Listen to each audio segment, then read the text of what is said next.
The Transportation and Commerce Committee will now come to order. Madam Clerk, please call the roll. Alderman Oldenburg. I'm here. That's a present. Alderman Narayan.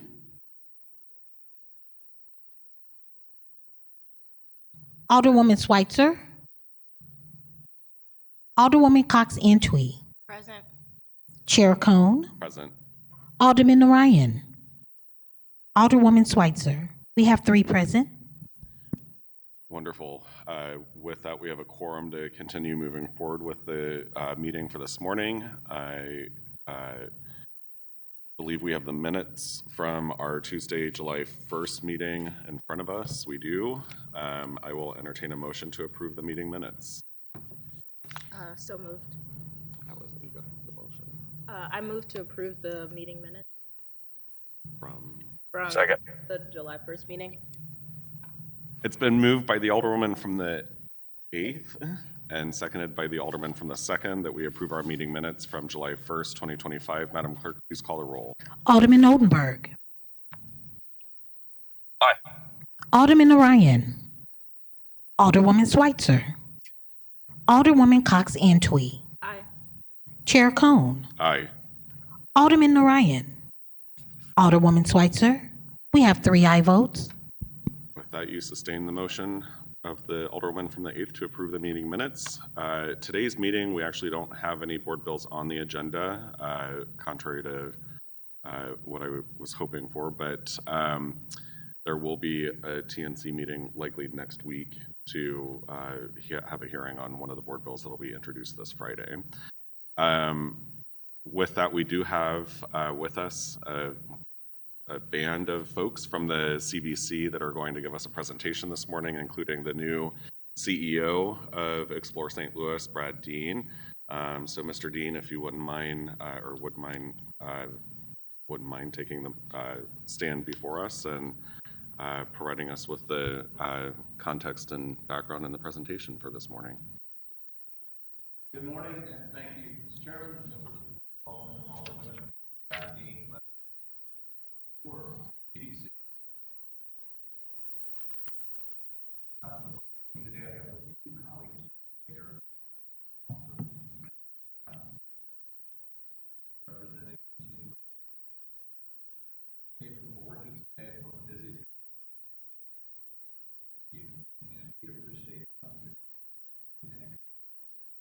share a brief update on visitor contact.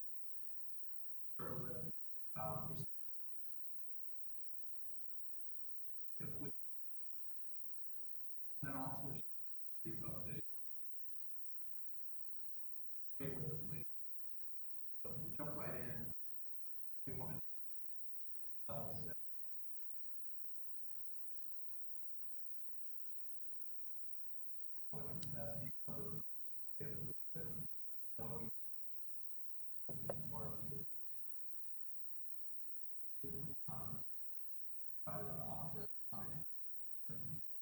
I'm sorry, Mr. Dean, but is your mic on? Because we could barely hear you. Is that light green? Oh, it's not. Yeah, if you could turn the mic. Well, there we go. Is that better? Yes. Does that work? All right. So we've shifted our measurements of economic impact of travel and tourism on the St. Louis region using Oxford Economics and their tourism arm, Tourism Economics. This is a improved measure that we believe is better suited for St. Louis. It's used by dozens of states and regional tourism outlets all throughout the country. You can see on the screen here an economic impact in 2024 of about $4.5 billion. This is the St. Louis metro region. So we could surmise that the city impact is just a bit above $2 billion out of that 4.6. Full extended impact over $7 billion. Notable $1.1 billion of taxes generated through the visitor economy. That's everything from sales taxes, hotel taxes, property taxes, and otherwise. And perhaps most importantly, over 42,000 St. Louisans whose livelihood depends upon the health and vitality of the visitor economy. Notable for you, the hotel taxes for the past fiscal year, right at $9.4 million. And that's for, of course, fiscal year 2025, which includes part of 24 calendar year, part of 25 calendar year. Those numbers are more or less in line with the prior 2 years, a little bit above fiscal year 23, a little bit below fiscal year 24. I'm told that the variance between 24 and 25 might have to do with some late collections. So for all intents and purposes, it's been relatively flat for the last 2+ years.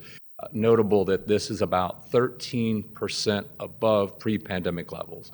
So we are above pre-pandemic travel tourism levels, but kind of hanging as a bit of a plateau for the last couple of years. This gives us great confidence for 2025. The chart you're looking at now shows in the red the revenue per available room of hotels to St. Louis City and County as compared to the U.S. average and the top 25 markets in the U.S. Revenue per available room is a very important statistic for the hotel industry because it measures not only occupancy, the volume, it also measures the pricing. This would be the best indicator we have of hotel profitability through our region. This chart is a very encouraging chart, and it should make us feel very good compared to other regions. I will note, however, that our team has cautioned me that RevPAR does not always translate to tax growth in St. Louis, so we need to see what these numbers actually bear out in tax collections. But this comes from the largest aggregator of hotel statistics in the country, CoStar, and even if it's halfway right, it suggests that St. Louis has performed very well in comparison to our competition and the national average. And a big reason for that is this chart. Mr. Dean, can I just point of clarification? You said the red is St. Louis City and St. Louis County, or is that just correct? Because the slide itself says St. Louis. That's correct, Mr. Chairman. That would be St. Louis City. I apologize. This chart here is St. Louis City. Okay. St. Louis City and County would actually be a little higher. So this is the city RevPAR. Thank you for that clarification. In comparison to national average and top 25 markets. Okay. Thank you. Big reason for that growth is this chart, and this shows the number of consumed room nights from convention business. And most of this, obviously, in the city, a little bit would lean into the county. This is just St. Louis, and this is for several years, and you can see that 2025 has been a really good year for the meetings and convention business. And that not only drives volume, that drives rate, and that has a lot to do with that prior chart where you see the revenue per available room growing. So all of this is to say that we've had a couple of years of flat performance, but 2025 trending upward in large part because of the group business. So looking ahead, what do we see? And I would love to come before the Board of Alders and tell you that the outlook for the next couple of years is bright and sunny, but that wouldn't be honest. The reality is that there's some challenges on the horizon, and we're going to begin feeling those pretty quickly. The forecasts coming from the same economists that gave us the economic impact suggest, as you can see here, that we could see a bit of decline next year. Let me preface this by saying we're not satisfied with this, we're not accepting this, and we're certainly not going to sit back and watch this happen without taking every action we can take to correct this. But as the forecast stands today for calendar year 2026, our region is projected to see a bit of a decline as compared to very, very modest growth throughout the U.S. A big part of the reason for this projected decline is this chart. And I know this gets a little busy and the numbers might be a bit too small to be able to pull off from where you're sitting, but let me make it very simple for you. This chart shows the projected group room nights on the books today for the next 4 years. Green is what's on the books for 2025 and then each subsequent year, so 26, 27, 28, 20. Naturally, the numbers go down a little bit each year because we're getting farther and farther out. Bear in mind, most meetings and conventions book 3 to 5 years in advance. So when you look at each of these years, you can see the blue, which is where we were at a year ago, and the red where we were at 2 years ago. It kind of gives you what we like to call a pace. And you can see that the pace in 2026 and 2027 is worrisome. Various reasons for this. I won't come here today suggesting I have all the answers because I haven't been here very long. What I can tell you is that as meetings and conventions go, we've got our work cut out for us for the next 2 years. And because most meetings book 3 years then out, very limited amount of business that we can actually book, particularly in the year for the As we get into 28 and 29, we're faring better. So the question before us is, what can we do to help course correct for the next 2 years? Can you, just going back to that slide, so the STLY and the STL, is that 2 or Z? That's 2. So that is, 2 years out. what you're looking at is STLY is St. Louis last year, and STL2Y would be St. Louis 2 years ago. 2 years, yeah. So it's a good question. I want to make sure that I'm speaking clear so you and your constituents understand what we're looking at. And this is particularly important because this tells us, are we pacing well? Are we preparing well for the future? Or do we have some softness in the calendar that needs to be addressed? So if you look at that, well, let's just look at the middle 3 columns, and that's 2027. You can see that green compared to red, we have about half the rooms on the books for 2027 as we would have been pacing 2 years ago or 2 years out. That's very troubling. And think about the extended impact of that. If you're a hotel and you depend on meetings and convention business and you're seeing a soft calendar, you're starting to adjust prices downward, which of course affects the economy and affects tax collectors. You're starting to think twice about, do I add that new job? Do I invest in the property? And this is really just focused on the hotels that take in consumer or group business. Well, that has a negative impact on the smaller hotels that feed off of the consumer traffic, because now it's going to get much more competitive. So when we look at 26 and 27, it is not a good outlook, and we know that has extended impact all throughout the economy. So am I reading this correctly, though? If on the books would be current year, so that first set of columns, I can't read the numbers from here, my apologies, but it's somewhere around 300,000. Correct. The next set of columns, though, has last year at like 250,000, meaning 25, comparing 25 to 25. What's the difference between the green and the blue? So on the books for this year, 2025, and the blue STL last year for 2025. Yeah, so looking at those first 3 columns. The 2 sets of columns. So I wish I had like a little clicker here, but Because it looks like in the second set of columns, Shane, if I'm understanding you correctly, 2025 had around 300,000, but the green I in got the you. first column Yeah. is slightly So higher. each green column is what's on the books now for that year. The blue is what was on the books for that same time period, but not the same year. So every one of these is looking a year and 2 years out. So what this is telling us, if you look at the second group of columns there, the first frowning face, that blue would have been a year out from that particular from that measurement. So we were looking at 2026. You'd be looking at a year out of a year ago, which would have been looking at 2025. the reason not higher hasn't. Well, that one you're pointing at the blue column there.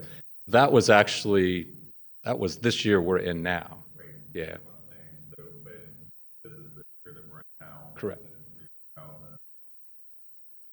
Now, A year ago. That blue is, see how the blue you're pointing to in the second group has gone up a little bit when you look at the green in the first column. The blue is a year out, and the red is 2 years out in any given year. So it's telling you how were we pacing a year ago.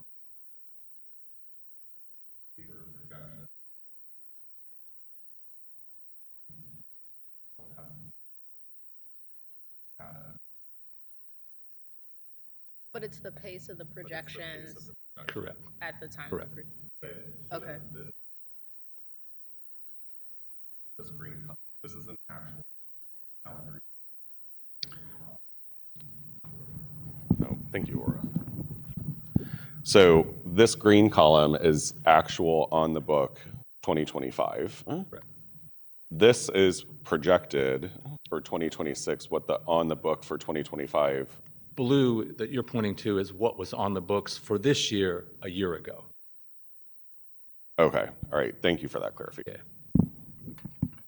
And I know this is color-coded nausea for you right now, but I share this for two reasons. One, I don't think you need the head of the CVC to come up here and tell you that it's all rainbows and sunshine when it's not.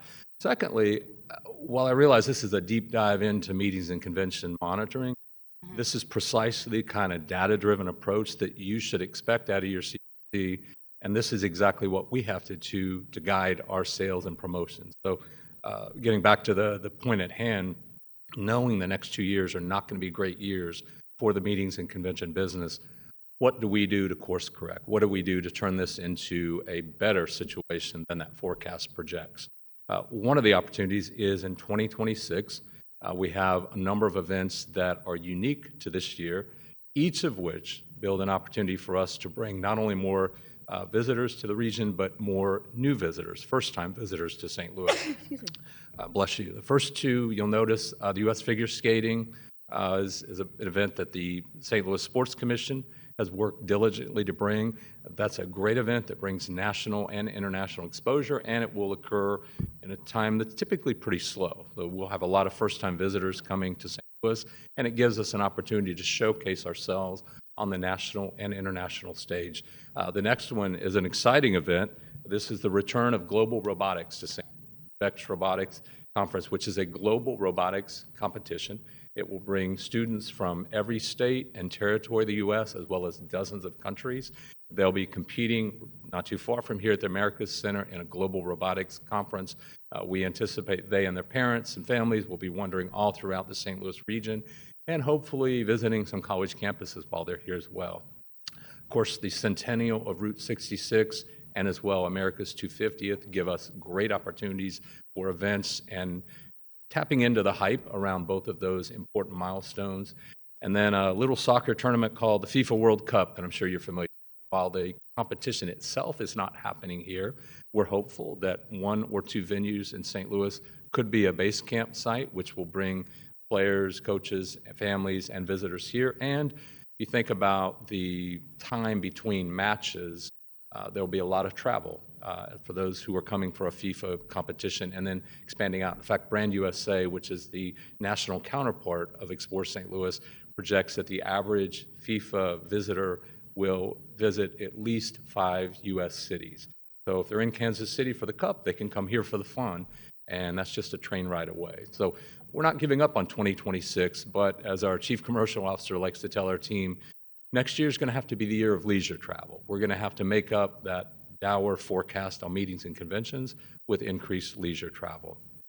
Have you, I'm sorry, with the FIFA World Cup, have there been communications with like Amtrak and with the airports just to see if they've already seen an uptick in the number of bookings for into St. Louis because of or possibly because of, I don't know if they know exactly why people are booking, but just to see if there's any correlation between the World Cup being in Kansas City and, you know, an uptick in travel for leisure to St. Louis on either Amtrak or any of the airlines. No uptick yet, but take that as nothing to mean other than just people don't know where they're going yet. I think on December 5th is when they actually announced who will play where.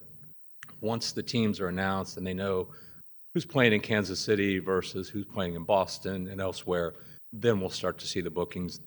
I suspect that Amtrak thinks that there's going to be a lot of travel because they've added another route between Kansas City and St. Louis. So we're certainly counting on taking advantage of it. But I'd be less than honest if I told you there's an uptick now. In fact, the hotels I've spoken to, not just in St. Louis, but nationwide, are eagerly, perhaps anxiously awaiting to see that booking. I mean, we're talking about millions of people coming here for one of the biggest sporting events ever in the United States, but it's all going to happen in a period of weeks and months. And so, key point, we want to make sure St. Louis is not left out of that.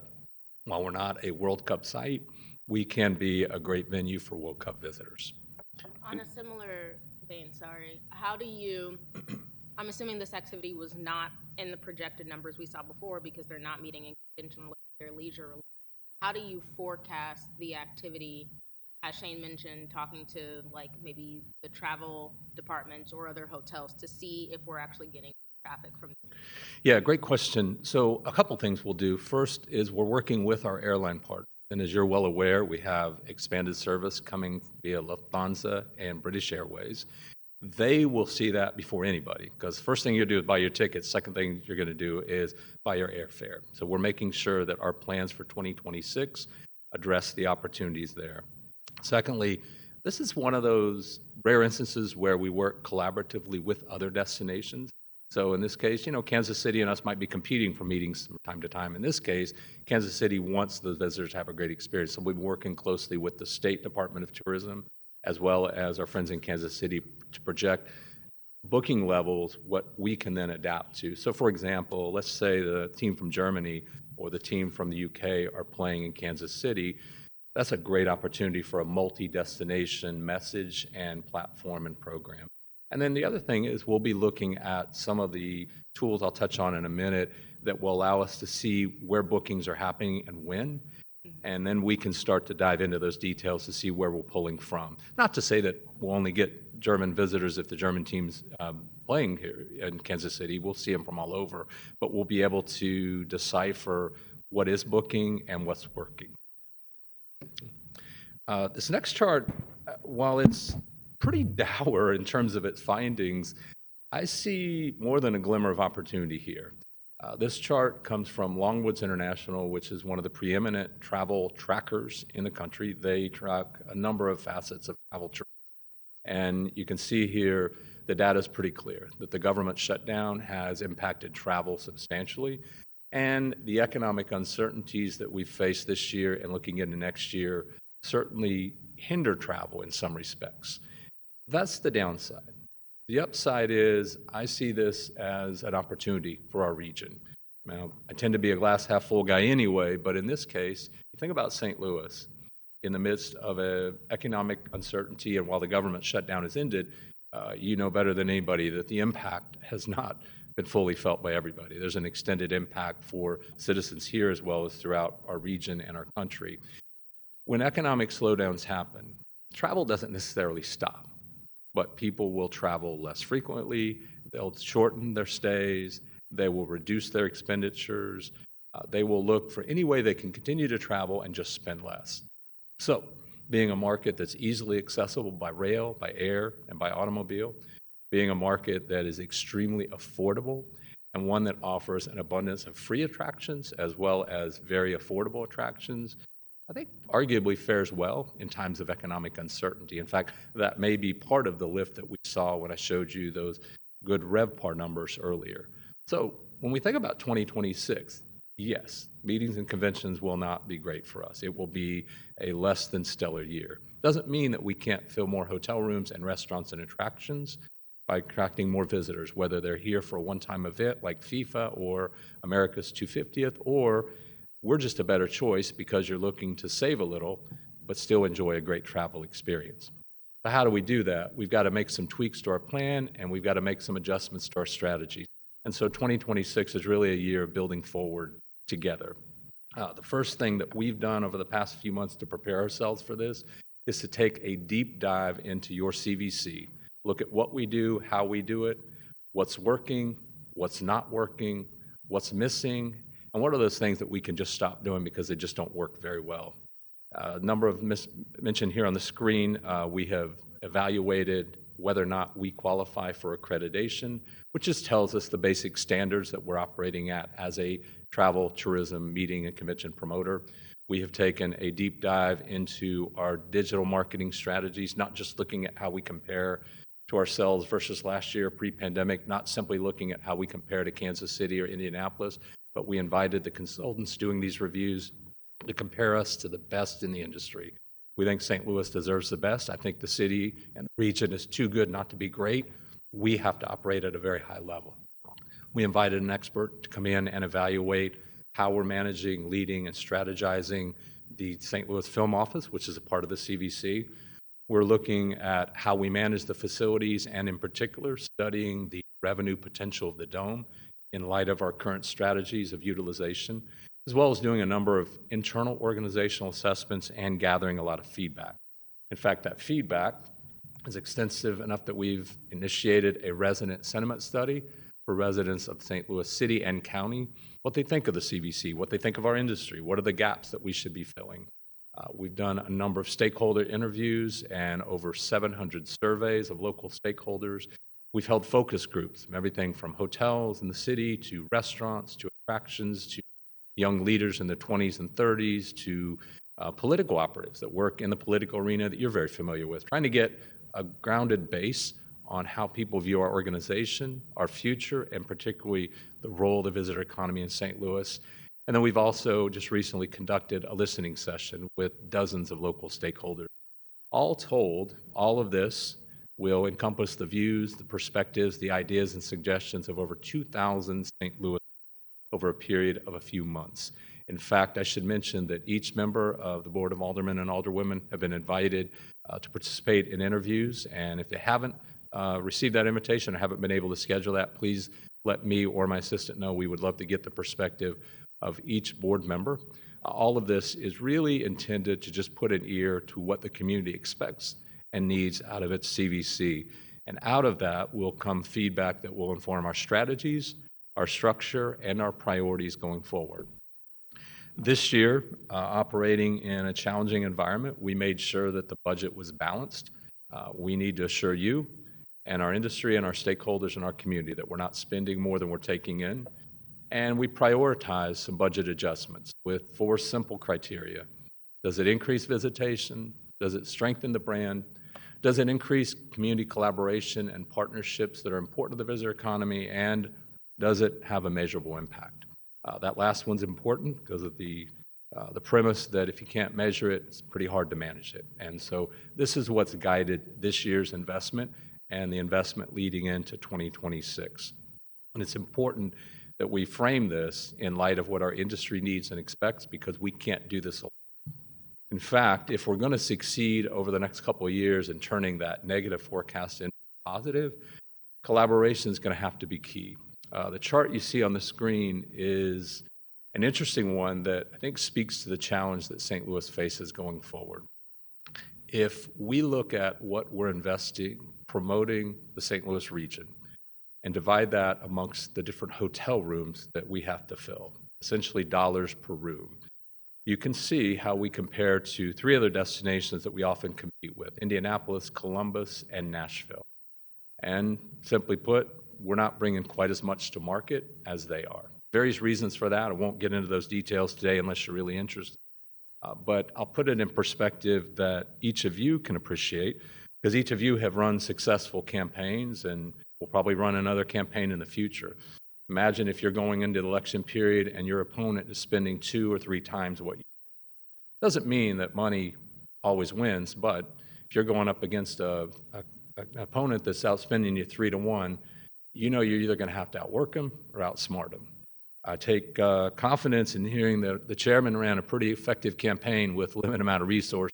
So we've got to do in 2026 what you all have been able to do, and that is get your message out there and do it in a way that resonates with your constituents, and in our case, with potential visitors. So this is not a sorrowful story. This is just a fact that we know we've got to outwork and outsmart the competition if we're going to turn 2026 and 2027 into positive years. One of the ways we'll do that is really leaning heavy into digital promotion. That's not new. We've been doing that for a number of years, but we will be more focused on digital promotion next year simply because of the economies of scale and the fact that it helps us reach audiences that we're not currently reaching often enough now. And that leads to this chart, which emphasizes a key change that we have just made over the past few months.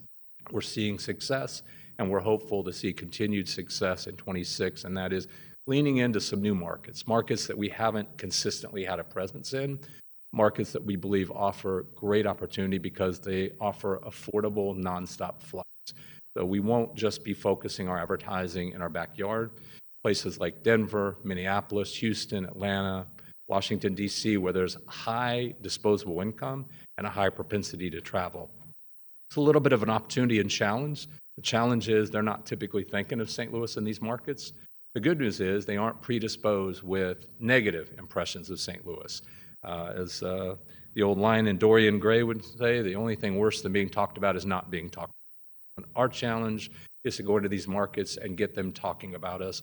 And of course, that includes London, Ireland, and Frankfurt, where we have the additional capacity coming next year. I've made it a point to emphasize the challenge in the group market, but don't take that to mean that we've given up. We will be attacking the meetings and convention market relentlessly with a revised and enhanced strategy. We will be using a hyper-targeted digital campaign focusing on those planners who do book within a 2-year period. Most meetings are booking farther out, but there are planners that will be booking, particularly those that might be looking at a destination like a Kansas City or a Dallas, where they'll be consumed with a lot of FIFA visitors, reconstruction and expansion of convention centers, opportunities to shift business. We'll be leveraging key partnerships of groups like ASAE and MPI that have committed to bringing big industry meetings here, using those as marketing network opportunities. We'll be working to grow local participation in new sales activations. We've refreshed and enhanced our presence at industry events. We are in the midst of rebuilding our sales team and realigning it more on industry verticals and less on geography. And specifically, we've strengthened our footprint in the DC and Chicago markets, which are important because that's where most association leaders are based. And if we're going to grow our presence in the association business, we need to have a presence there. And if there is one slide that I hope you take away, if there's one slide that gives me hope for the next couple of years and beyond, it's this one.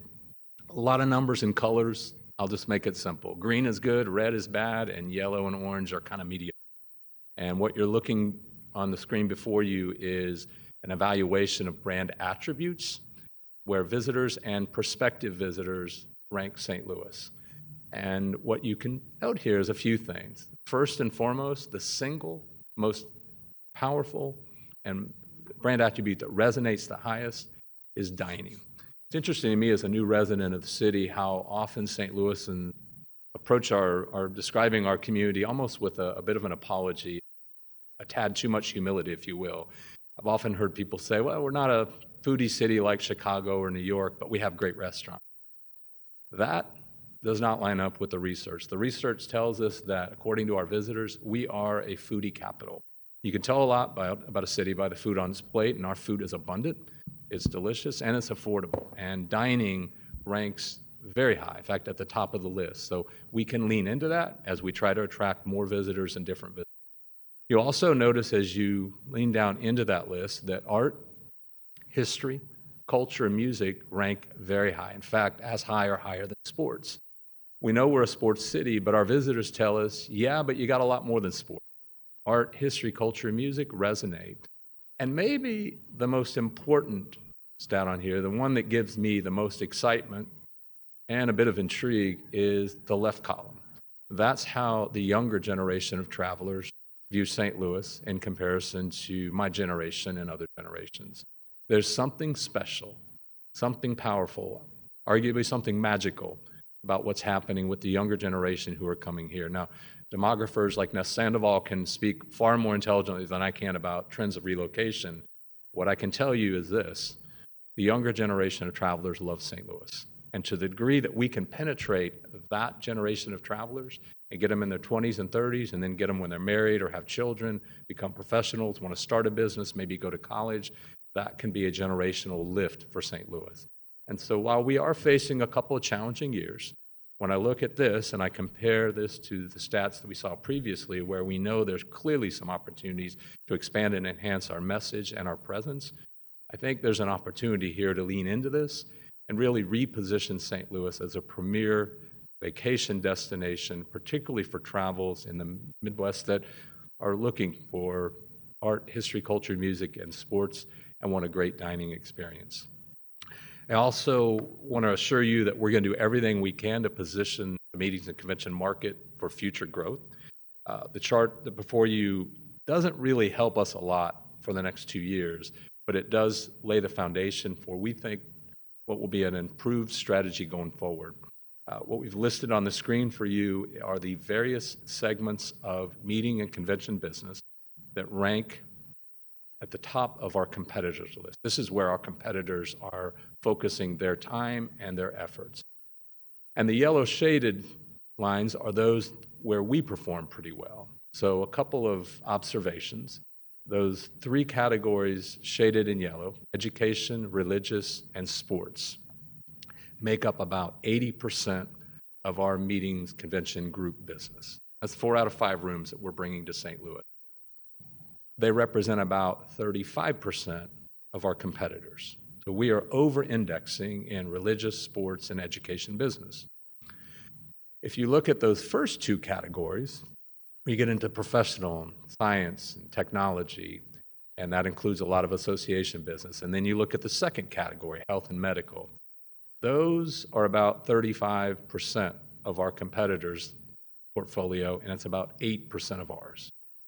So we're over-indexing in education, sports, and religious. Means we're very competitive. Not that we don't want that business, we want it, but we need and we want more in those top 2 categories. If you're anywhere near downtown this week, you'll notice the Supercomputing 25 conference. This is a high-spending audience that are going to be spending in restaurants, in bars, and clubs, and retail all throughout St. Louis. That's precisely the kind of business that we want to attract more of. So we've got to find a strategy that allows us to maintain that strength while capitalizing upon those 2 areas that right now are only 8% of our business, but could be 10, 15, 20% of our business going forward. And that will be a strategic imperative for the CVC going forward.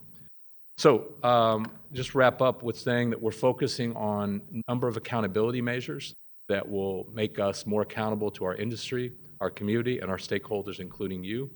You will notice we will be using in 2026 a new ad attribution model, which will tell us how our advertisements are performing by market and by segment, and most importantly, throughout the year, not just an annual study that is not actionable month to month. We'll also be using strategic modeling of visitation trends. I shared with you some of the brand attributes. We'll take the next level of study in that.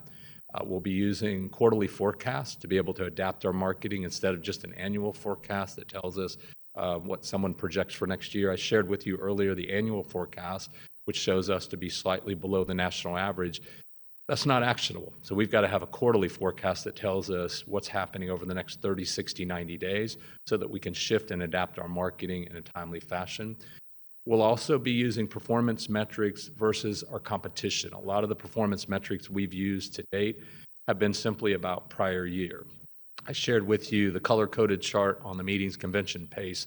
That was comparing St. Louis to St. Louis over a period of years. We're using that same data accumulation, but looking at our competitors. How are they pacing in 27 and 28? And how do we compare to them, both in terms of lead generation and conversion rates? And then we'll also be conducting 2 studies that we've not used in the past, a resident sentiment study and a HALO study.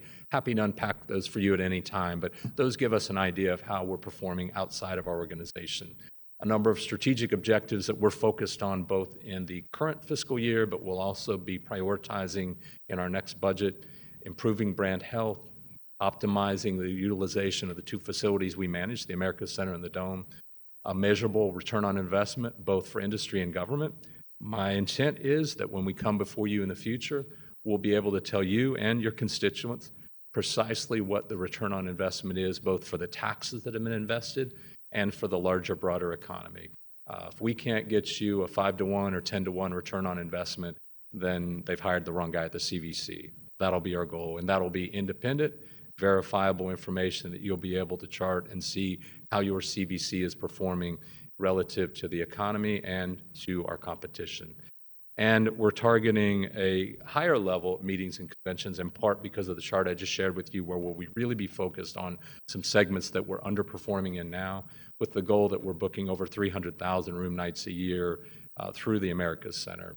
And all of this only matters if it translates to job growth for St. Louis. So we will make sure that jobs generated are also a factor in our measurements going forward. What you can expect is transparency. I hope today that this presentation leaves you with at least one example of what I mean by that. You don't need me coming here telling you everything's fine when it's not. And I don't think we serve our community well by candy coating the truth. And I know that the media will have their own take on that, so we'll see how that gets reported. But I think we owe it to you and your constituents and our partners all throughout the visitor economy to be honest about what's working and what's not working. That also means we have to communicate regularly and effectively with our community and our. We have to hold ourselves accountable for return on investment. And we've got to be experts at collaboration, particularly when it comes to working with local organizations. You think about the chart that emphasizes the power and the potential in our arts, history, and culture. That only takes shape if we're good at working with those in the community that are putting forth the art, the history, and the culture, the artists, the artistry, the institutions that carry that. Mr. Chairman, if you'll afford me just a couple more minutes, I do want to leave you with a quick update of the America Center expansion. I'm new to St. Louis, but one thing it didn't take me long to figure out is that the Board of Aldermen and Alderwomen, the Mayor's office, the Comptroller's office played an absolutely vital and essential role to the expansion. It wouldn't have happened were it not for the leadership, and I gather it was not an easy process to get through. And so I think we owe you an update on where we're at with that. We are to date 86% spent on the investments that were made. Hall 4X, the big expansion in the convention center, is in use with supporting infrastructure around it. Modern lighting has been installed and in use. That was both aesthetics, but also a safety issue, much better lit. In fact, comparing the old and new, you feel like you're walking into a surgical outfit. Much brighter and much better lit. And recently, the coordination team appointed by Mayor Spencer met to approve 2 projects that had already been encompassed in the plan. It just had not been let out, and that is the upgrades to the Washington Avenue entrance and the adjoining parcel on 9th and Locust, which will be paved and fenced. That Washington Avenue entrance will happen next year, right about the same time the improvements on Washington Avenue with the traffic management. I think they're going to 1 lane. They're adding some, I think a median and maybe some planters in and around there. So that will happen on Washington Avenue, and then the entrance will be upgraded as well with a much more modern entrance and digital signage. We do have some remaining priorities for the funds that have not been invested. Those have been shared with the coordination team. Some of those encompass safety enhancements. Some are for the visitor enhancements. Some are just replacing infrastructure that's long overdue for replacement, like a generator. The 2 things that didn't happen, I think you're well aware of this, are the kitchen modernization and the ballroom. We're feeling that pinch right now this week, where we're running food up from the basement of the America Center, and when the elevator's not working, it wasn't a couple days ago, that puts an added challenge onto the team to deliver the kind of service that we expect. So I mention this only to let you know that it is a conversation we'll have to have at some point in the future. I realize this is not for today, may not be for this term, but at some point, we'll take the initiative to initiate those conversations about how do we modernize the kitchen operation and what do we do to make ourselves more competitive given the limited ballroom space we have. You're probably also aware that the RSA received funds from the RAM settlement. Those funds have been earmarked for improvements to the dome. Those are everything from mechanical to audiovisual to technology, some of which enhance safety, most of which enhance guest experience. $70 million does not fix the challenges of the dome, but it certainly will take steps forward in terms of delivering an experience there. Those funds have been prioritized over a 3-year plan, and we are working closely with the board of the RSA to initiate those. I believe a couple are already underway as we speak. So again, Mr. Chairman, members of the board, thank you for your partnership. Thank you for the time today. As a new resident of St. Louis, I also want to say thank you for your leadership and what you do for those of us who live in the city. We appreciate the opportunity to serve your constituents and our partners all throughout the region, and look forward to turning a couple of challenging years into good years and building upon the success that you and others have laid to ensure that our visitor economy continues to grow and that the best days of St. Louis lie before us and not behind us. Thank you. Thank you, Mr. Dean. I do want to just offer a couple points of, I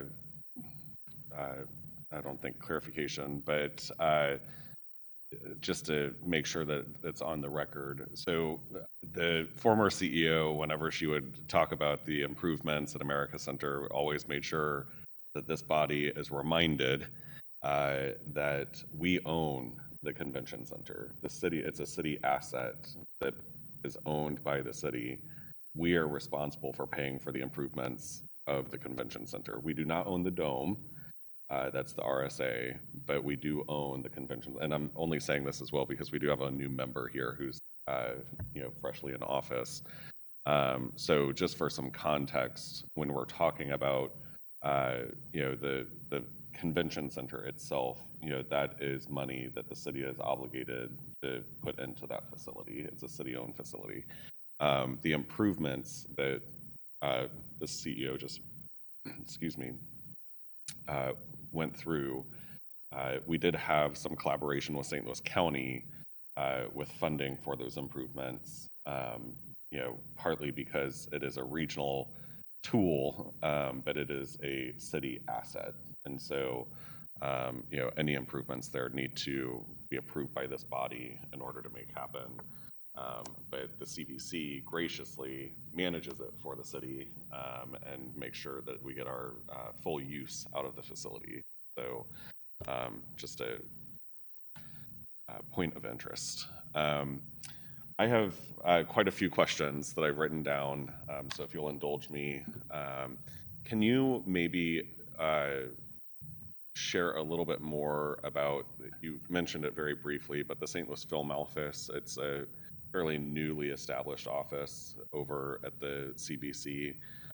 Can you just give us an update on how that came into, because some people might not even know that we have the St. Louis Film Office now, but how that came into being, what the process is, and what results we've seen from that since it was established, I think, 2 years ago now. Yeah. It's a great question, and I'm glad you asked because it's probably one of the least known or recognized parts of the CVC's role, and I think this is a great example of where the community was proactive. As I understand it, there was a period of time where the state of Missouri had either ceased or reduced their film incentives, and the reality is without an incentive package, you just can't attract broadcast production in the film and TV industry. They go where the money is available. The good news is their incentives usually only get paid if they're actually producing economic impact. So it's a unique segment of the economy, but it hits restaurants, hotels, all kinds of support. In some cases, it's local businesses. In some cases, it's just entrepreneurs that sign on. And so when the state reenacted its film tax credit, which is a pretty competitive package, it's not the highest in the nation, it's certainly not the lowest, it's competitive. St. Louis acted by creating a film office, which operates underneath the CVC. We have a full-time employee that runs that office. She reports into our chief commercial officer, who's here with me today, and her charge is to really be of service to constituencies, those outside of St. Louis that are going to produce films, movies, episodic TV, could also be commercials. And so what do they need? Oftentimes they need connections. They may need a connection at the city. They may need help with permitting. They may need hotels or restaurants. So part of her job is to serve their needs as a connector, if you will, but also to serve as a liaison for all of those entrepreneurs and businesses here throughout the region who want to be a part of that. So we become more a servant to those two constituencies. And as you saw recently, Soul on Fire is a great example. That film, which is an extraordinary story and a St. Louis story, would have been filmed in Canada, but for the film tax credit. But just deciding you're going to film in St. Louis, now you have all kinds of questions. Who do we work with? Where do we go? How do we get this done? How do we get that done? I will say in the review that we've done recently, which I mentioned, St. Louis's permitting is a competitive advantage. This is an easier place to get permitted than a lot of other cities and regions. So that's a competitive advantage that we'll use as we market the film office. This is a unique part of the CVC. It's not booking meetings and conventions. It's not convincing travelers to come on vacation. It's really trying to convince and serve and assist those who want to bring production here, which has a direct economic impact. But when you think about a movie like Soul on Fire, it tells the St. Louis story in a way that we couldn't tell with paid advertising. So it's a good marketing extension that has a direct economic impact. We're going to tighten up the strategy and really focus on what are our core advantages as we grow that in 2026. I personally was very disappointed when the state discontinued the tax credit program. I mean, that was probably the better part of a decade ago. I remember Kim Tucci, who is, a luminary in, the St. Louis tourism business here, was very much an advocate for that down in Jefferson City, and had many conversations after they discontinued the program. And so I'm happy that it's back. I'm happy that we've got a film office established that's utilizing that program and helping. And I'm really ecstatic to hear that St. Louis has some of the easiest permitting processes in the country. That's the first I've ever heard that. I've never heard that before. So it's nice to know that some folks find it easy to do business here. Obviously, they're not working through the city's departments in terms of the building division, forestry division, but you know, we'll get there, I'm sure. Can I be on record as saying the permitting was easy? We could make sure we own that. That's exciting news. But I think the feedback that I get from folks is around, you know, even programming like, you know, an easy one, you know, Bravo has like Top Chef or like, you know, other competitive programs where they'll end up in food cities. And St. Louis, you know, has a direct connection to Bravo TV. One of their presidents is a native, and I believe we've used him in advertising through the CB before. So it seems that that might be a natural connection to be able to bring that type of programming to St. Louis as well. And while it's not a direct connection to tourism, it does help to enhance our brand and reinforce some of those data points that you were just talking about earlier in terms of, you know, food was one of the top, you know, commodities from a tourism perspective in terms of what attracts people to St. Louis or enjoy St. Louis here. And so, you know, I think being able to use the film office in some capacity to be able to talk about, you know, some of the television programming or, you know, streaming programming that happens. One of the programs that was extremely popular a couple of years ago before the tax credits got reenacted was Ozark. I mean, it literally happened in our backyard, and none of it was filmed in Missouri. You know, it was all filmed in Georgia, you know, which is just absolutely wild to think about. There was an extremely popular, successful program that was about the state of Missouri that also had, you know, some connections to St. Louis as well. None of it was filmed anywhere in the state. I mean, it was just absolutely ridiculous. So I'm glad that we're in a place where we're able to bring that type of business here, you know, reap the benefits of it, and also support the local economy, but also hopefully get involved with programming that would help to reinforce some of the data points that we're already seeing as well. I think you have just perfectly summarized exactly the strategy that we have to follow. And it's a two-part strategy. There's the economic impact. We want to go after that. We want to be able to boost the economy in the short term with production. But not all production is a brand lift. If it's a TV commercial, unless it's got the arch in there, it may not be recognizable in St. Louis, but it's still going to keep locals employed, and we want that. But where we've got to get to, and I think that's our next level, and that's one of the reasons why we brought an expert in, is to look at how does St. Louis shine? What brand attributes shine here? And how do we partner with local institutions and individuals to help us elevate that and make those connections? Dining would be an obvious one.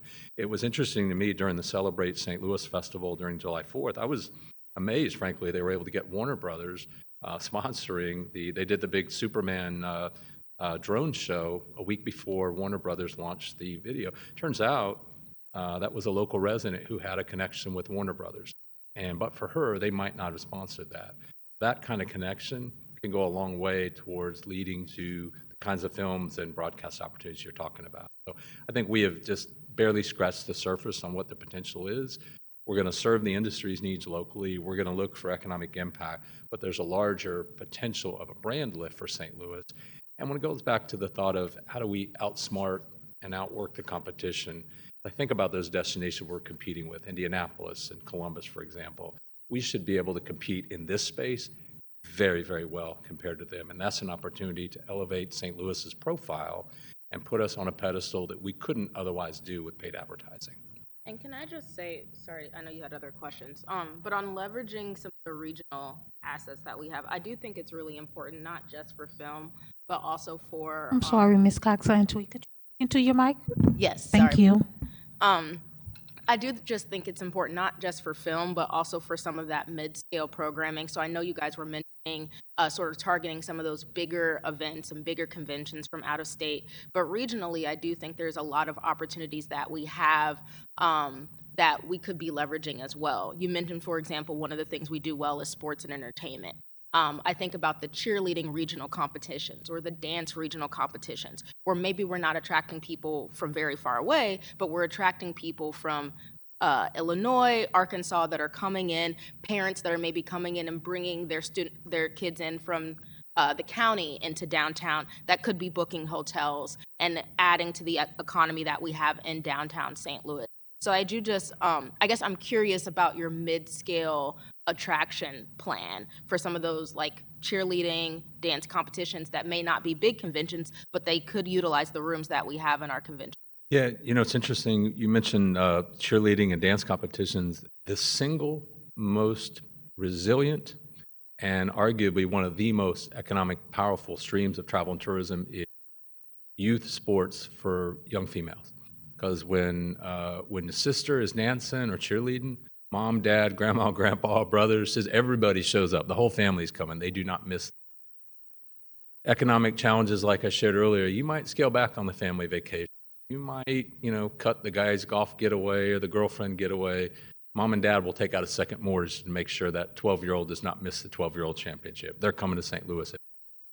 I think your point's well taken. We have a couple of positions within our sales team now that are specifically dedicated to those smaller groups. They tend to be the social, military, sports, fraternal groups, not the big ones that we'll all celebrate and see, but every bit as important. And whether we can accommodate those in the midst of a larger convention like this week, or some of those can go to a Union Station, for example. It still fills restaurants and hotels. That has to be a part of our strategy. And Alderwoman, as you're probably aware, for every one of these big conferences, it's going to take 5 or 10 of those to have the extended impact that we want. I'm also very encouraged, and I give our Chief Commercial Officer, Ed Skapanak, a lot of credit for this. He initiated a position that's never existed at the CVC up until a couple months ago.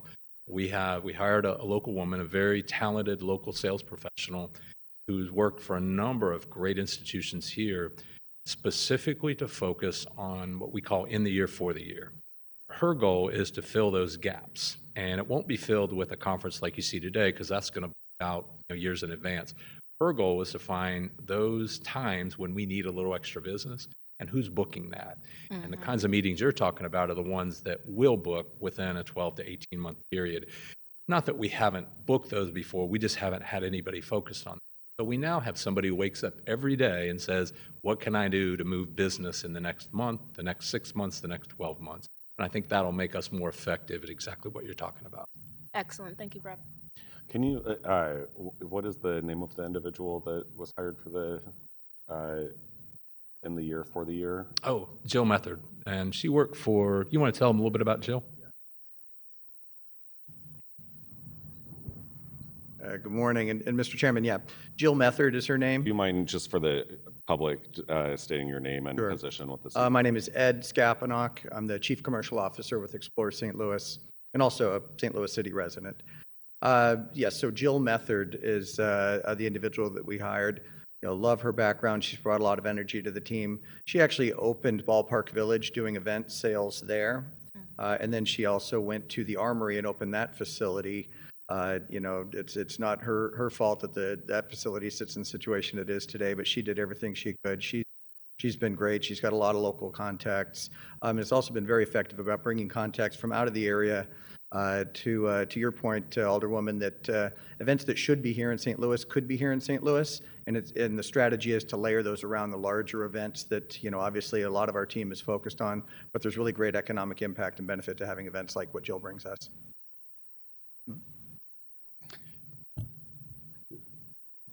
Do you have other questions, Alderwoman? Yes. The only other thing I had, just really quickly, you're speaking about the marketing plan, which I think is very excellent and is going to be key to do a lot of the attraction that you talked about. I know food and dining came up a lot, and specifically for not only the residents, but the businesses that I have that are in the 8th Ward perimeter around the American Center.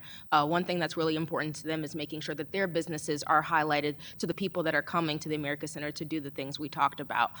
So for the local domestic food and dining opportunity, maybe they're not a Union Station or not a highlighted business Ballpark Village, let's say, but they are a traffic stop for the tourism that we're trying to attract. How is your marketing plan going to incorporate them? Yeah, so a couple things. One, obviously the focus for us is to get their attention to St. Louis. But once we've got that attention, the primary tool we'll use are our social and digital channels, in particular our website. Candidly, our website needs some work. And so we've recently, one of those assessments I mentioned earlier was we went through an RFP process to select a company that's very skilled at digital marketing in our industry.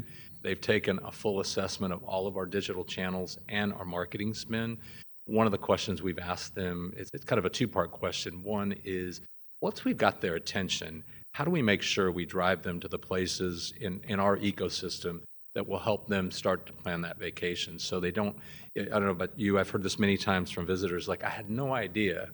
I had no idea, you had this restaurant, or I had no idea about this attraction. We've got to get better at telling that story before they come.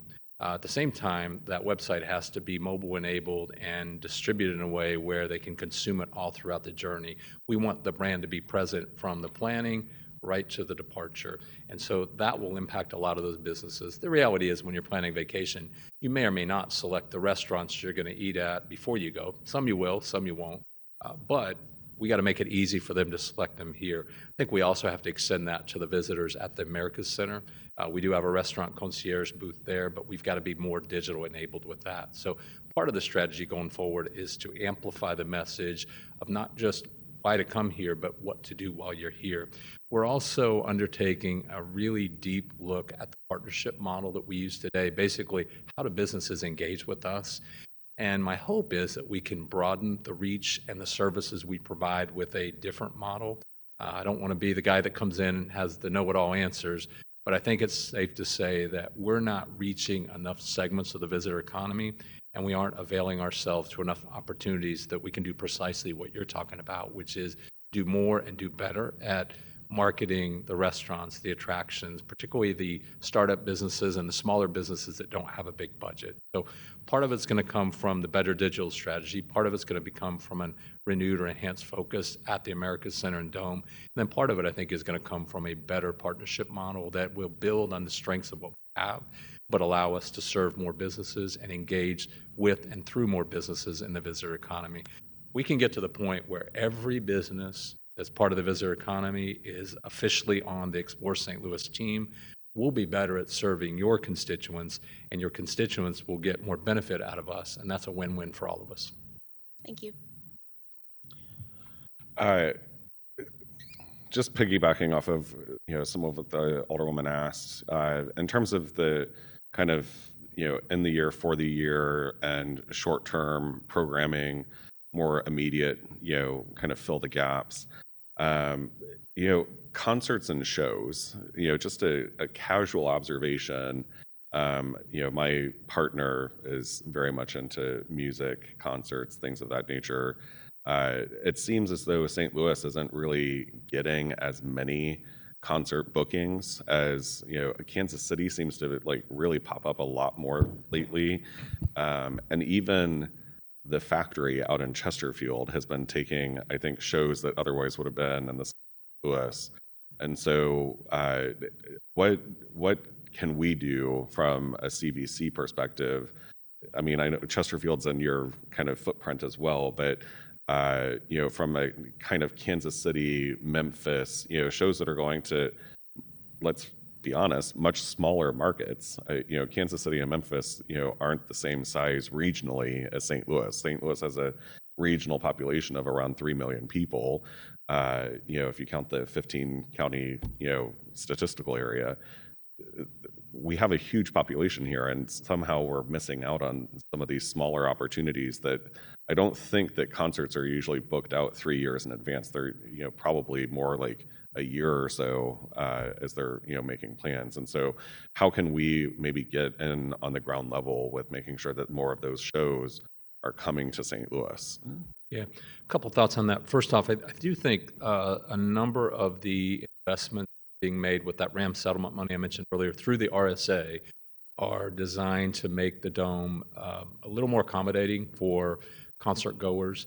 And that will mean a lot to like a Live Nation, because at the end of the day, they're going to have a limited number of venues. I don't know that that's going to bring more business here, but I think it's going to put us in a better position to close some of that business. I'm also encouraged, and I'm, of course, brand new to the CVC and brand new to St. Louis, but I understand from our team at the Americas Center and Dome that book concerts, the number of inquiries we've received for concerts over the next 12 to 14 months is substantially higher than what we've seen over the last couple of years. Now, inquiries don't do anything other than just take up some time to meet, right? We've got to close the business. But there seems to be some interest, at least from certain concert tours or promoters that are looking at us that either weren't looking at us before or maybe they were bypassing us for other reasons. But let me get right to the heart of your question, because clearly there's acts that are bypassing, going to cities that just doesn't make sense that they wouldn't be in St. Louis. One of the assessments I mentioned, I kind of blew through this quickly, but was a look at the Americas Center and the Dome. And the specific look at the Dome, and I want to be clear about this, this is not a rebuilding, planning, urban exploration project. It's simply one question. What is the best revenue optimization strategy for the Dome? What can we do to optimize revenues coming in and through the Dome, impacting the community?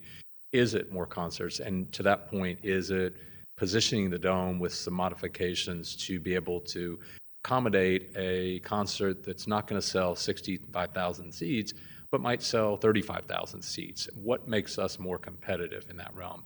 Now, to be clear, we're looking at that from a market standpoint. It makes no sense to try to invest money in the Dome to be more competitive with, the Enterprise Center or with, the Cardinal Stadium. But the venues here, certainly collectively and individually for us, could accommodate more. So I'll beg a bit on your question if I can get that study and then share that with you. That'll at least give us some insight as to what the opportunities are. I think that's a long sort of answer to a very important question. I think the more specific question, we're seeing some increased interest, but I think we've got to be a little more specific about our approach. We have to have a strategy on what we're going after, not just waiting to respond to those interested. And then we're going to use the expert's opinion on how do we position the Dome for increased revenue and impact in the community. Someday in this community, we're going to have a discussion about the highest and best use of that property. That's not for me to dictate, but we'll certainly be a part of that. When the community is ready, we'll be ready. But in the meantime, I'll share with you the same promise I made the board that hired me. I'm going to do everything I can to squeeze as much of business that's good for our community into the Americas Center and the Dome, optimize their usefulness and their impact. And then as the market evolves and those facilities evolve, hopefully we'll be able to have a meaningful conversation about what do we do to bring these facilities to a point where they're serving the entire region optimally. In the short term, we're just going to try to do the best we can at utilizing those. And I think more concerts or different concerts may be a part of that strategy. Yeah. Would Jill be responsible for kind of the short-term booking and engagement and could be, yeah, part of her it role? Could be. Historically, that function has lived with the management of facilities. So we have a team that managed the Americas Center of the Dome. But I think the expectation was when we hired Jill's position is it won't just be for small meetings and events, although certainly a lot of that. But somebody's looking for a smaller performance venue, and they maybe aren't thinking about us, reaching out to them and trying to initiate that. So yeah, it could be concerts or sporting events as well as meetings and conventions. The focus for her is just short-term business. And as you pointed out, most concerts aren't booking out, even when they're talking to us. In most instances, they're talking within the next 12 to 14 months. So we're not limiting her from doing that, but we also know that we've got to work with partners like Live Nation and Oakview Group. And if they want to bring different events, then we'll continue to work with them, and that would typically go through our facilities department. The reason I'm giving you both answers there is because right now that's the best strategy. But as we get the feedback back from the consultants, I think what you're going to see over the next few months is a more refined strategy, a little more buttoned up in terms of how we approach facilities management. That'll probably drive some structural changes and changes in roles and responsibilities. But we will not back off this notion that we have to have somebody, at least one person, if not more than focused on what do we do to move business quickly. And going back to the accountability chart I mentioned earlier, I think for us to serve you and your constituents well and our industry partners, we've got to be agile, nimble, and able to respond to those changes that don't happen over a period of years, they happen month to month. So I'm just curious that would Jill or someone on the team be responsible for working with Live Nation, or other major ticketing operations, concert organizing operations, agencies to get that business into St. Louis? I'm not necessarily concerned about the Dome. I mean, that's a massive, 60,000 seat stadium. Most shows aren't going to be able to sell that out. Maybe Beyonce, the folks of that caliber. But, we have shows for kind of the more small and mid tier that are bypassing St. Louis altogether as well. And while that might not be 60,000 people to fill the Dome, that is, 30,000 people that could go. I don't even know what the capacity is out at the factory, but I don't care if it's the factory or if it's Riverport Amphitheater or whatever they're calling that now, Hollywood Casino Amphitheater. I don't even know what iteration of the name they're on out there. But, that venue, or if it's a venue in the city, someone should be working with those, agencies and entities to be able to bring that book of business to St. Louis and selling them on St. Louis, telling them, the, population stats, the disposable income, the ages, et cetera, and trying to the demographic info to get them here, right? And so is that something that Jill or someone on your team is focused on doing? Yeah, absolutely. Absolutely. Okay. A couple other things. I know we have a HUD's hearing at 11, so you'll be out of here in a minute. But we have, on one of the slides that you showed, you talked about the opportunity and that we only have 8% of the market share for I think it was professional conventions, science related, and then also medical professionals, things of that nature. You and I had a conversation not too long ago talking about just the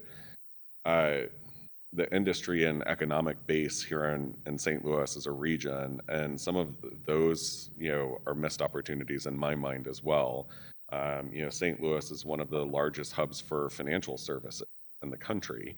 Outside of New York and Charlotte, St. Louis is probably third, maybe fourth in comparison to Chicago in some respects.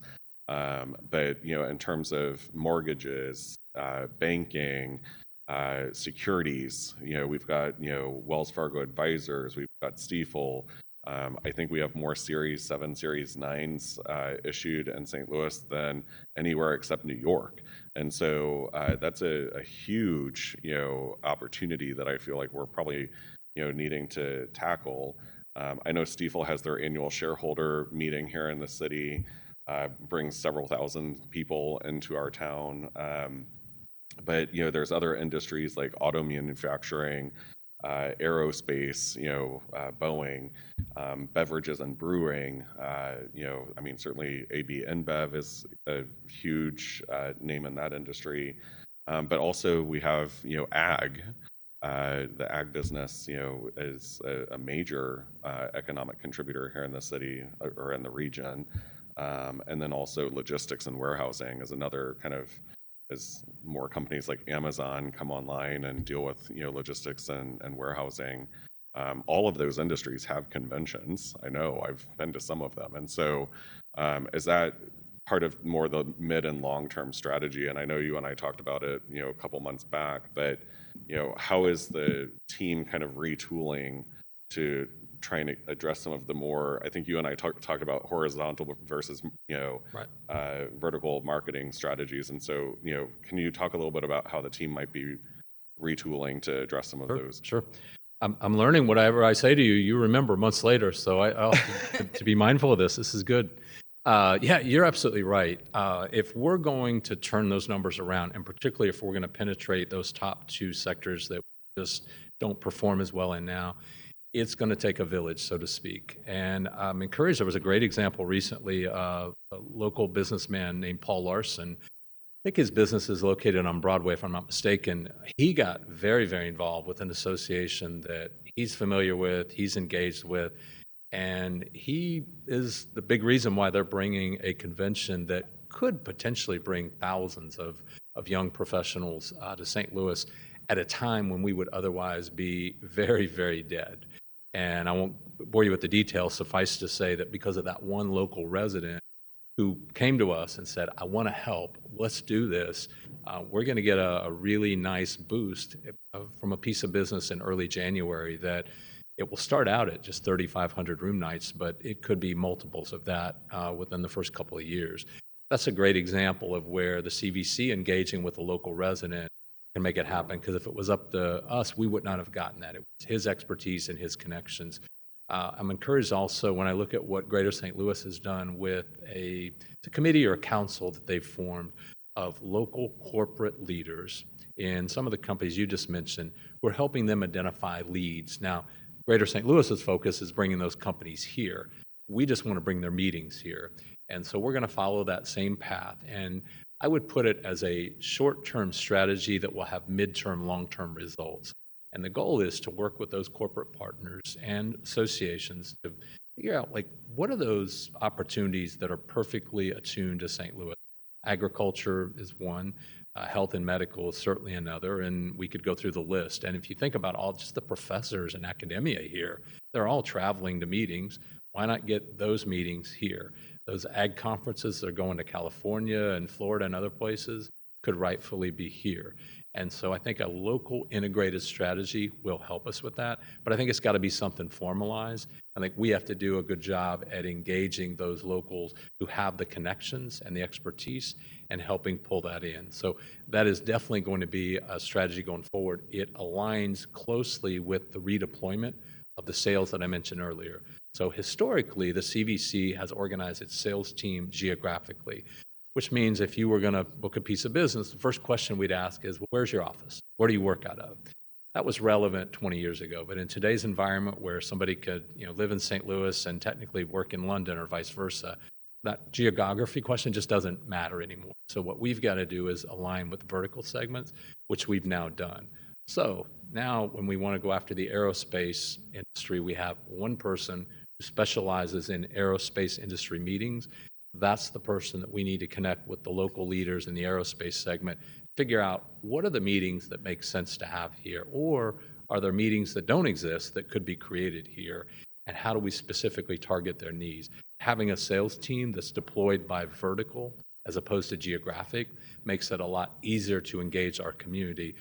We still have to make the connections there, but I think there's an opportunity for us to empower local residents who want to help us bring more business here to do precisely that. So it's an important priority in the short term.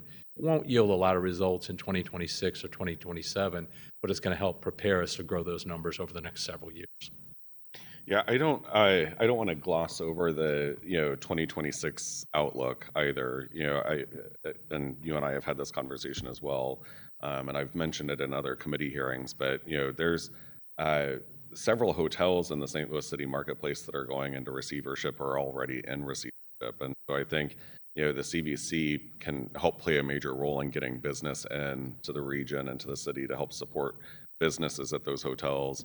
Some have already announced closures, et cetera, and I keep getting feedback about others that might be coming down the pipe, and so I just want to make sure that we are sensitive to the gap that's ahead of us, and trying to get that in the year for the year. And so I've mentioned Jill's name a couple of times. Please pass along my sincerest apologies. I'm not trying to put her on the spot here, but I think she's got a pretty big job ahead of her for the 2026 calendar year, and helping to support that the business community and the tourism community here to make sure that we don't suffer some major losses that we can't recover from down the line. I certainly align with that, acknowledge that, and I should also reiterate, Mr. Chairman, the charts earlier that showed how we perform well this year, those are averages. That doesn't mean everybody's performing well. Right. So there are winners and there are losers, and I think at the CVC, we can't get too comfortable even when we see charts like that. In a down environment, they might be filling up a hotel, but They're not eating in the restaurants. They're not going to the attractions. Businesses here are feeling the impact. So Right. we can't get too comfortable even when those charts look positive. And I hope you take away from today that we're being candid about what's working and what's not. We're being honest and transparent about the challenges ahead. But I hope I've made it clear, we're not just sitting back and taking next 2 years as a down year. We just have to recognize that we can't determine, as the old saying goes, we can't determine the direction of the wind, but we can adjust our sails. We're going to have to adjust our sails and try it a little differently over the next couple of years if we're going to deliver success. And that's what you deserve and expect. That's what your constituents need, and that's what we intend. And I have two other things. One, we talked about during your presentation, the kind of glimmer of hope that younger generations are really, enjoying St. Louis, want to visit St. Louis, et cetera. How are we targeting that market segment? Are we going, because, I'm not on TikTok, but, Instagram, Facebook, TikTok, Snapchat, they all have advertisements. And I've seen the advertisements for places like, Nashville, Memphis, New Orleans, et cetera. Vegas, it always pops up. I'm not even a gambler. I'm not sure why they target me so much. But, are we doing something similar? I know I wouldn't necessarily see them as a St. Louis, but do we do those types of targeted marketing, campaigns that will hopefully connect with those, younger tourists and the dollars they'll bring into our region? Indeed. We're on all of those channels you mentioned, as well as, of course, Meta. Instagram is big, and that generation, that's how they consume, that's how they plan, that's how they communicate. And that's part of the reason for that emphasis on digital. It's not that we haven't been on digital channels, but that's going to be almost the sole delivery of our messaging in terms of paid advertising, and in many cases, earned media. And so, I think what you'll see in 2026 is a greater emphasis on those younger travelers, in part because they are in many instances looking for the more affordable opportunities. Also in part because the brand tells us that they align with what we have. And the younger generation of travelers, and by younger we're talking in that chart I presented, by under 35, they tend to consider travel as a bit of a birthright. It's something that they expect, they enjoy, and they'll do it on their terms, and they'll do it in ways and shape and form and places they choose. But they are maybe a little less likely than other generations to give up the travel privilege when the economy is slower. And so we believe that's a growth opportunity for us. We're not foregoing other generations. We're not only going to promote to the younger generation, but that increased emphasis on digital marketing and a greater alignment with those brand attributes I shared earlier, I think will position us well to capture more of the younger travelers in the region, and that can be a good lift in the short term.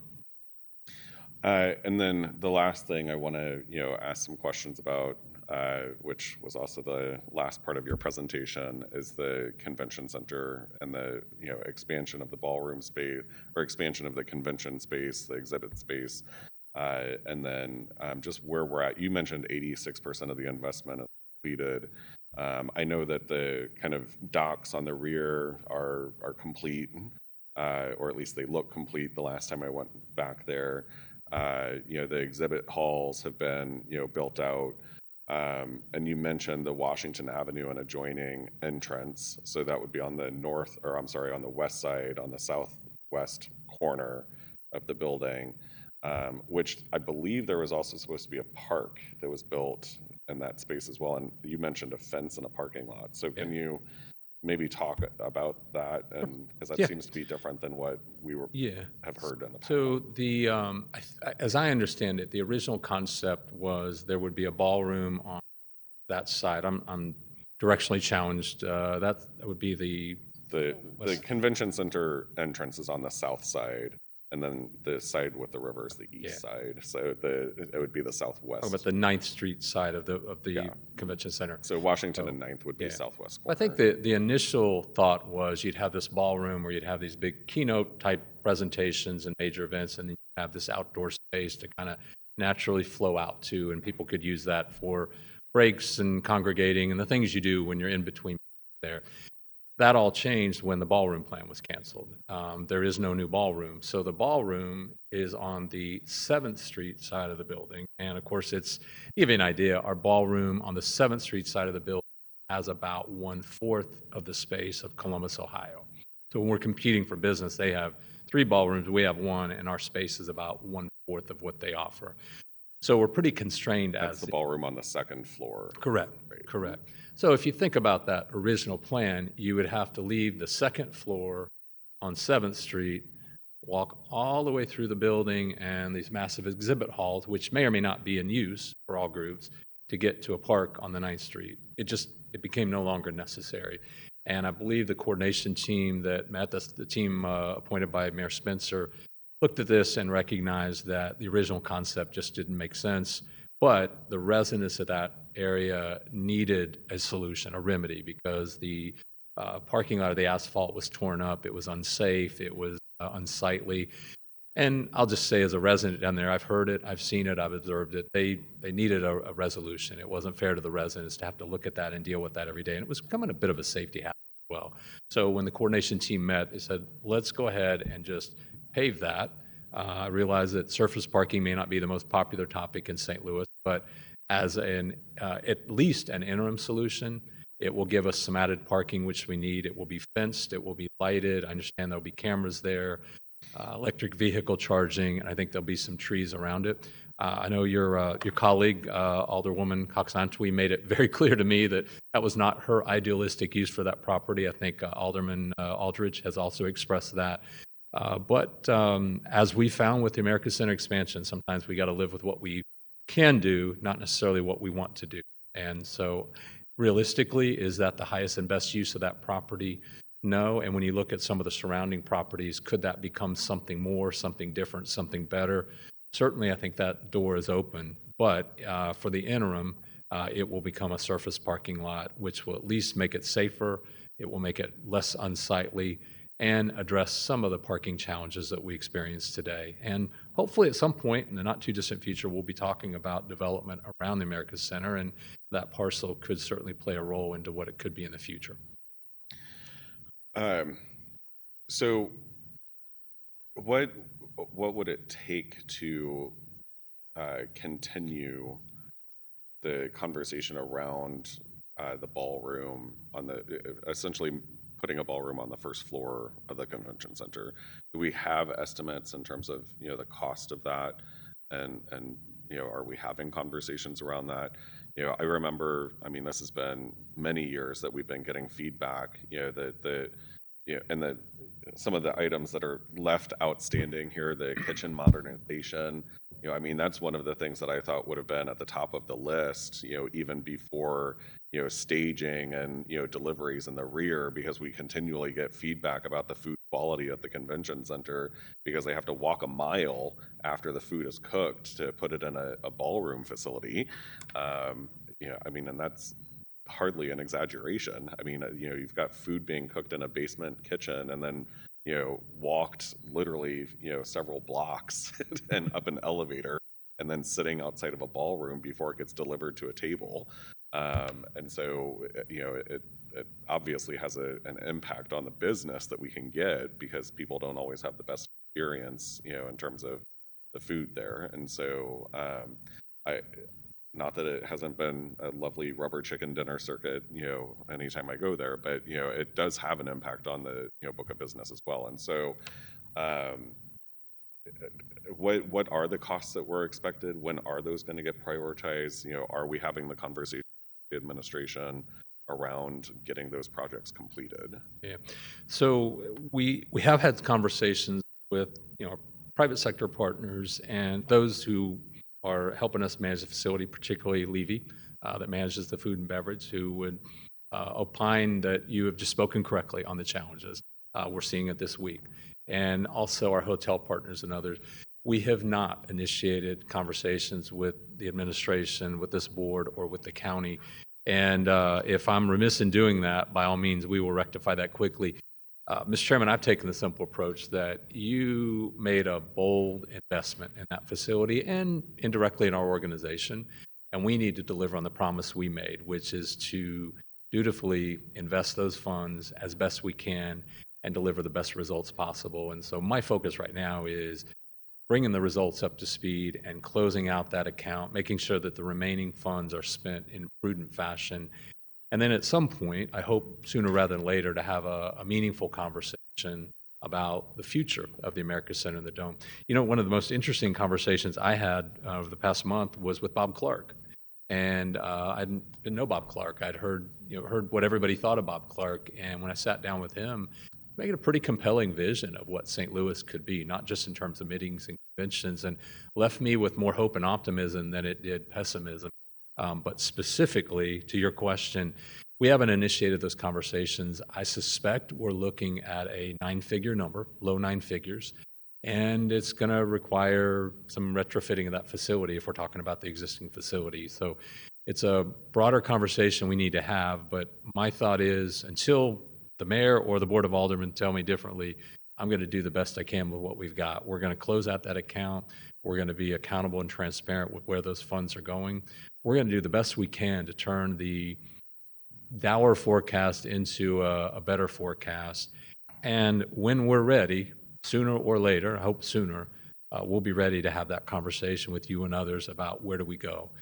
But for now, I'm going to do the best I can at investing what you've entrusted with us, landing this plane, so to speak, and putting us in the best position to capture business we can, albeit recognizing that the facility we have today, even with that expansion, is leaving us in an unfortunate competitive disadvantage that won't go away on its own.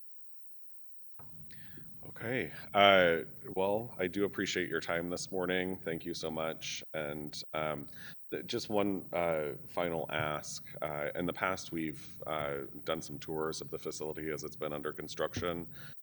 So, I mean, if it's something that you're amenable, I can try and arrange kind of updated tour of the facilities for the Board of Aldermen so that members are able to, firsthand experience, what the, new updates look like, and also, what the challenges and opportunities are for, future growth and expansion of the convention center as well. We would welcome that. I know your schedules are incredibly busy, but we would welcome the opportunity to host you and your colleagues at the America Center and the Dome and let you see what you've invested in and also have a candid discussion about the next opportunities. That would be great.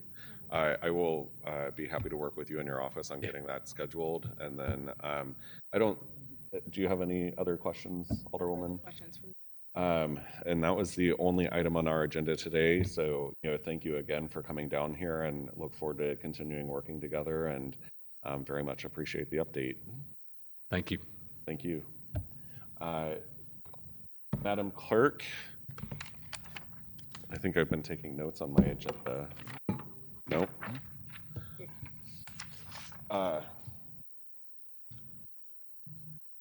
Any written announcements? I just want, in terms of announcements, can we make sure that a TNC meeting is scheduled for next Tuesday at 9 a.m.?